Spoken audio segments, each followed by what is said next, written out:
ଆଜିର ରାଶିଫଳ।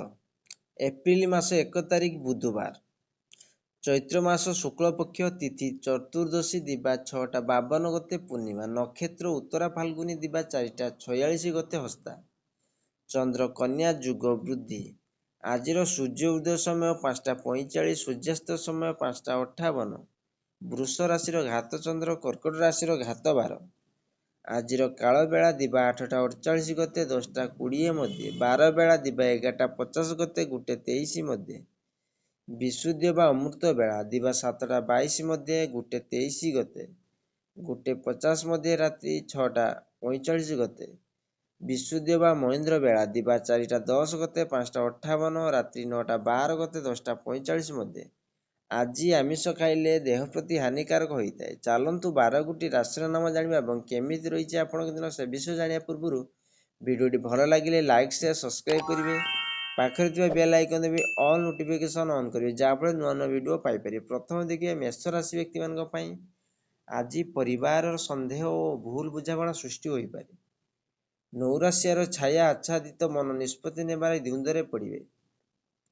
ଅଫିସରେ କୌଣସି ବିଷୟ ନେଇ ବୁଝାମଣାରେ ତିକ୍ତତା ସୃଷ୍ଟି ହୋଇପାରେ। ଆନୁଷ୍ଠାନିକ କାମରେ ଦ୍ୱନ୍ଦ୍ୱ ଦୂର ହୋଇପାରେ। ସେଇଭଳି ବୃଷ ରାଶି ବ୍ୟକ୍ତିମାନଙ୍କ ପାଇଁ ଆଜି ବନ୍ଧୁମାନଙ୍କ ସାହାଯ୍ୟରୁ ମାନସିକ ଦ୍ୱନ୍ଦ୍ୱ ଅବସାନ ଘଟିବ। ଜଣେ ଆତ୍ମୀୟଙ୍କ ସହଯୋଗ ଦ୍ୱାରା ଅର୍ଥ ଲାଭ ସମ୍ମାନ ସାଙ୍ଗକୁ ବାଲ୍ୟ ବନ୍ଧୁଙ୍କ ସାନ୍ନିଧ୍ୟ ଲାଭ କରି ଖୁସି ରହିବେ। ବାଣିଜ୍ୟ, ବ୍ୟବସାୟୀ, ପରିବହନ କ୍ଷେତ୍ରରେ ସାମାନ୍ୟ ପ୍ରତିବନ୍ଧକ ଦେଖାଦେଇପାରେ। ସେହିଭଳି ଦେଖିବା ମିଥୁନ ରାଶି ବ୍ୟକ୍ତିମାନଙ୍କ ପାଇଁ ଆଜି ଧନନାଶ କାର୍ଯ୍ୟହାନି ହୋଇପାରେ। ସତର୍କତାର ସହ ମାପିଚୁପି କହୁଥିଲେ ମଧ୍ୟ କିଛି ନା କିଛି ଅଭିଯୋଗ କୈଫିୟତ ଦେବାକୁ ପଡ଼ିପାରେ। ଜମି ଜମା, କଚେରୀ ମାମଲା, ଆଲୋଚନା ସଭା ଓ ଲେଖାପଢ଼ା ଦିଗରୁ ଉପକୃତ ହେବେ। ସନ୍ତାନଙ୍କ ବିଷୟରେ ଚିନ୍ତା କରି ମନ ଭଲ ଲାଗି ନପାରେ। ସେଇଭଳି ଦେଖିବା କର୍କଟ ରାଶି ବ୍ୟକ୍ତିମାନଙ୍କ ପାଇଁ ଆଜି ଅଫିସ କାମରେ ଭାବପ୍ରବଣ ବଶତଃ ବିରକ୍ତିକର କଥା କହି ଅପଦସ୍ଥ ହୋଇପାରନ୍ତି। ପର କଥାରେ ପ୍ରଭାବିତ ଭୁଲ ମାର୍ଗର ଅନୁସରଣ କରିପାରନ୍ତି। ଜମି ଜମା ଓ କାରବାର, ସତ୍ସଙ୍ଗ କିମ୍ବା ଆନୁଷ୍ଠାନିକ ଦିଗରୁ ପ୍ରେରଣା ଲାଭ କରିପାରନ୍ତି। ନିକଟ ସମ୍ପର୍କୀୟମାନଙ୍କ ସହ ମିତ୍ରତା ସ୍ଥାପନ କରିପାରନ୍ତି। ସେଇଭଳି ଦେଖିବା ସିଂହ ରାଶି ବ୍ୟକ୍ତିମାନଙ୍କ ପାଇଁ ଆଜି ବ୍ୟୟ ବୃଦ୍ଧି ହେବ, ତେବେ ଦୂରଯାତ୍ରା ପାଇଁ ମାର୍ଗ ସୁଗମ ହେବ। କିନ୍ତୁ ଶନିଙ୍କ ସମ୍ବନ୍ଧ ଜନିତ ମାନସିକ ଅବସାଦ ବଢ଼ିବା କାରଣରୁ କୌଣସି କାମ ଉତ୍ସାହପ୍ରଦ ନ ହୋଇପାରେ। ଈର୍ଷାପରାୟଣ ବ୍ୟକ୍ତିଙ୍କ ମିଥ୍ୟା ଗୁଜବରେ ଆତଙ୍କିତ ହୁଅନ୍ତୁ ନାହିଁ। ମାଲି ମୋକଦ୍ଦମାରେ ସନ୍ତୋଷଜନକ ଫଳ ପାଇବେ। ସେଇଭଳି ଦେଖିବା କନ୍ୟା ରାଶି ବ୍ୟକ୍ତିମାନଙ୍କ ପାଇଁ ଆଜି ଯେଉଁ କାମରେ ହାତ ଦେବେ ସେଥିରେ ସଫଳତା ନିଶ୍ଚିତ ମିଳିବ। ଆକସ୍ମିକ ଭାବରେ କୌଣସି କାର୍ଯ୍ୟ ପାଇଁ ଦୂର ସ୍ଥାନକୁ ଯାତ୍ରା କରିବାକୁ ପଡ଼ିପାରେ। ପରିସ୍ଥିତିରେ ପଡ଼ି ଅଯଥା ଖର୍ଚ୍ଚାନ୍ତ ହେବେ। ଦେହ ଆରୋଗ୍ୟ ହେବା ସହିତ ମନ ମଧ୍ୟ ଆନନ୍ଦିତ ରହିବ। ସେଇଭଳି ଦେଖିବା ତୁଳା ରାଶି ବ୍ୟକ୍ତିମାନଙ୍କ ପାଇଁ ଆଜି ବିଳାସ ବ୍ୟସନ ମଧ୍ୟରେ ଦିନଟିକୁ ଅତିବାହିତ କରିବେ। ସକାଳୁ ସକାଳୁ ଧାର କରଜ କିମ୍ବା ପୂର୍ବ ଶତ୍ରୁତା ସାମୟିକ ଆଲୋଚନାରେ କେନ୍ଦ୍ରବିନ୍ଦୁ ହେବାର ସୂଚନା ରହିଛି।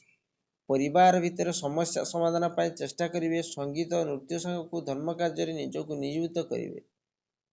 ସେଇଭଳି ଦେଖିବା ବିଛା ରାଶି ବ୍ୟକ୍ତିମାନଙ୍କ ପାଇଁ ଆଜି ବିଭିନ୍ନ ପ୍ରକାରର କଳ୍ପନା ଜଳ୍ପନା ମନରେ ଆଲୋଡ଼ନ ସୃଷ୍ଟି ହେବ। ଦୀର୍ଘ ସମୟରେ କାର୍ଯ୍ୟବ୍ୟସ୍ତତା ହେତୁ କ୍ଳାନ୍ତି ଅବସାଦ ଅନୁଭବ କରିପାରନ୍ତି। ସେବା ଓ ପରୋପକାର ହେତୁ ସାମାଜିକ ପ୍ରତିଷ୍ଠା ବଢ଼ିବ। କୌଣସି ବନ୍ଧୁଙ୍କ ସାହାଯ୍ୟ ସହଯୋଗ ଓ ଆତ୍ମୀୟତାରୁ ଉତ୍ଫୁଲ୍ଲିତ ହୋଇପାରନ୍ତି। ଦେଖିବା ଧନୁରାଶି ବ୍ୟକ୍ତିମାନଙ୍କ ପାଇଁ ଆଜିର ଆପଣଙ୍କ କର୍ମକ୍ଷେତ୍ରରେ ପ୍ରତିକୂଳ ପରିସ୍ଥିତିରେ ଚାପ କ୍ରମଶଃ ବଢ଼ିପାରେ। କୌଣସି ବନ୍ଧୁଙ୍କ ଦ୍ୱାରା ପ୍ରତାରିତ ହେବାର ବହୁତ ସମ୍ଭାବନା ରହିଛି। ପଡ଼ୋଶୀଙ୍କ ସହ ସମ୍ପର୍କ ମଧୁର ରଖିବା ପାଇଁ ଚେଷ୍ଟା କରି କେତେକାଂଶରେ ଉପକୃତ ହେବେ। ଦୀର୍ଘ ଦିନର ମଉଳି ଯାଇଥିବା ଆଶା ପୁଣି ଉଜ୍ଜୀବିତ ହେବ। ସେଇଭଳି ଦେଖିବା ମକର ରାଶି ବ୍ୟକ୍ତିମାନଙ୍କ ପାଇଁ ଆଜି ଆପଣ କୌଣସି ନୂତନ କର୍ମରେ ଉତ୍ସାହିତ ରହିବେ। କର୍ମକ୍ଷେତ୍ରରେ ପୃଷ୍ଠ ସାହାଯ୍ୟ ଲାଭ କରି ମନୋବଳ କ୍ରମଶଃ ବୃଦ୍ଧି ପାଇବାର ଆଶା ରହିଛି। ଫେରନ୍ତା ବାଟରେ ଅସାବଧାନତା ଦ୍ରବ୍ୟ ନଷ୍ଟ ହୋଇପାରେ। ବିବାଦୀୟ ଘଟଣା ବନ୍ଧୁଙ୍କ ମଧ୍ୟସ୍ଥତାର ଫଇସଲା ହୋଇଯିବ। ସେଇଭଳି ଦେଖିବା କୁମ୍ଭ ରାଶି ବ୍ୟକ୍ତିମାନଙ୍କ ପାଇଁ ଆଜି ପ୍ରତ୍ୟେକ କ୍ଷେତ୍ରରେ ସତର୍କ ରହି କାମ କରିବା ଭଲ ହେବ। ଜଣେ ବନ୍ଧୁଙ୍କ ସାହାଯ୍ୟକୁ ଭୁଲି ପାରିବେ ନାହିଁ। ଘର ସାଜସଜ୍ଜାରେ ଆନୁଷ୍ଠାନିକ କାମରେ ବ୍ୟସ୍ତ ରହିପାରନ୍ତି। ଆର୍ଥିକ ଦିଗରେ ଭଲ ରହିବ। କୌଣସି ଜନହିତକର କାମରେ ତାହାକୁ ବିନିଯୋଗ କରିବା ପାଇଁ ଚିନ୍ତା କରିବେ। ଶେଷରେ ଦେଖିବା ମୀନ ରାଶି ବ୍ୟକ୍ତିମାନଙ୍କ ପାଇଁ ବାଣିଜ୍ୟ, ରାଜନୀତି, ପ୍ରଶାସନ କ୍ଷେତ୍ରରେ ଲକ୍ଷ୍ୟ ହାସଲ କରିବେ। ଆଜି ପ୍ରତ୍ୟେକ କର୍ମରେ ଶୁଭ ଫଳ ପାଇବେ, କିନ୍ତୁ ପାରିବାରିକ ଦିଗରୁ କେତେକ ବ୍ୟତିକ୍ରମ ସୃଷ୍ଟି ହେବାର ସମ୍ଭାବନା ରହିଛି। ଯେତେ ଭଲ କାମ କଲେ ମଧ୍ୟ କର୍ମକ୍ଷେତ୍ରରେ ସମାଲୋଚିତ ହୋଇପାରନ୍ତି। ଆଶା କରି ଭିଡ଼ିଓଟି ଭଲ ଲାଗିଲେ ଲାଇକ୍ ସେୟାର ସବସ୍କ୍ରାଇବ୍ କରି ବେଲ୍ ଆଇକନ୍ ଦେବେ।